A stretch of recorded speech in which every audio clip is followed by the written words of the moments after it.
A great match coming up. You'll see in the ring right now a match between Bruiser Costa and Terry Adonis. And they're up against Verne Siebert and Karl Batterman. As we said, once again, there'll be a 15-minute time limit on this match.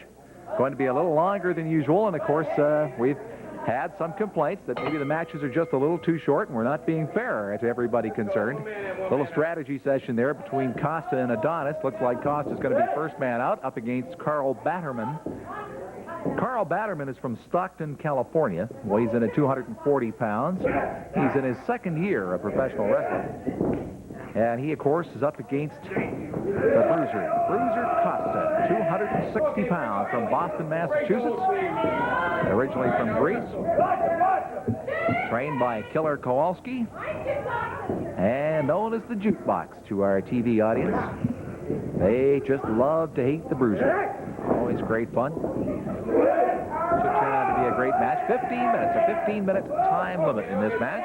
And sitting down alongside me is the commissioner from the NWA, Jack Lalonde. Jack Sorback Lalonde, still hobbling around, little Jack. Still hobbling around, still trying to get around. One of those wrestlers didn't throw you or anything like that. No, it's out of wrestling altogether.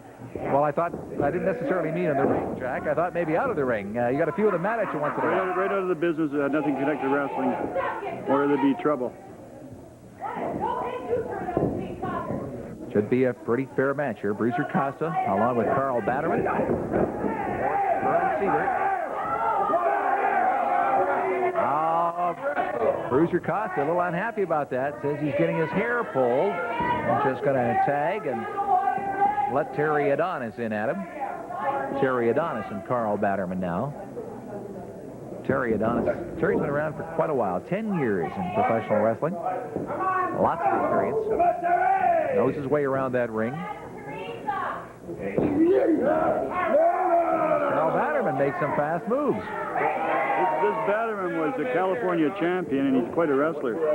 Him and Jerry Morrow had one heck of a match. It went to a draw, and we're going to put that match on again on the 15th at the Peony Garden.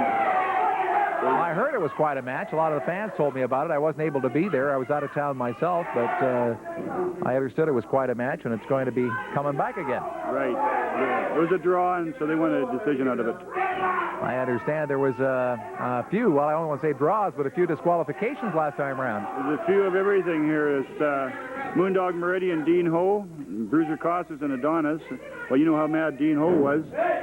Yes, I got a pretty good idea of that. They got disqualified. They don't lose their title over it, but they started using the belts and the referee because Dean was using the belts to hit Adonis especially. He took the belts and took them back to the dressing room. But they still the title holders, and they want a no disqualification now. So what they want is what they get. The people want it too. Well, there's been some great wrestling, no question about it, and the fans here in the studio audience certainly love to come out and take a look at these matches, and many of them, of course, are at the regular sessions at the Peony Gardens, and they come out for the second night. Right. We get letters from all across Canada in this show. Boy, do we get letters, I must say, and I'd like to say that we certainly appreciate those letters, as do all of the wrestlers. And please, if you would like to drop a line to any one of the wrestlers, I can tell you that they certainly appreciate it. One of the first things they do when they come in on a TV wrestling night is to go through the mail looking for letters for them. You can always drop a line to your favorite wrestler, or you can drop a line to myself, Ed Carl. I'll certainly pass along any information you may have. Should tell you that our address is right there, All-Star Wrestling, Post Office Box 8888, Vancouver, BC, and the zip code V6B4A3. Actually, I got a letter from Winnipeg, and it's my sister, Sharon McCulloch. She hasn't seen me for years, and she's seen me here on TV. Here we are in Vancouver, and they're in Winnipeg, and it goes across Canada. So I'll say hi to Darlene McCulloch in Winnipeg. Well, Jack, we get a lot of letters from Winnipeg. That's certainly where All-Star Wrestling's got a lot of fans. And as I said, we appreciate the letters we get from all over the country. Look at this Verne Siebert working over Bruiser Costa. Verne, of course, is the new kid on the block, I suppose you could say. He's in his first year of professional wrestling. And he's up against an old pro like Bruiser Costa. And you can see right there a little error on Verne's part and how fast the Bruiser capitalized on that, working in the head scissors. Also, Ed, next Saturday I'll be down at the Peony Gardens and answering the phone for people who want to phone down. Just phone the Peony, and I'll talk to them, take their reservations, and we're not with Ashers now, so we'll be at the Peony Gardens. So that'll be next Saturday. I'll be down there from 10 to 4, so give me a call.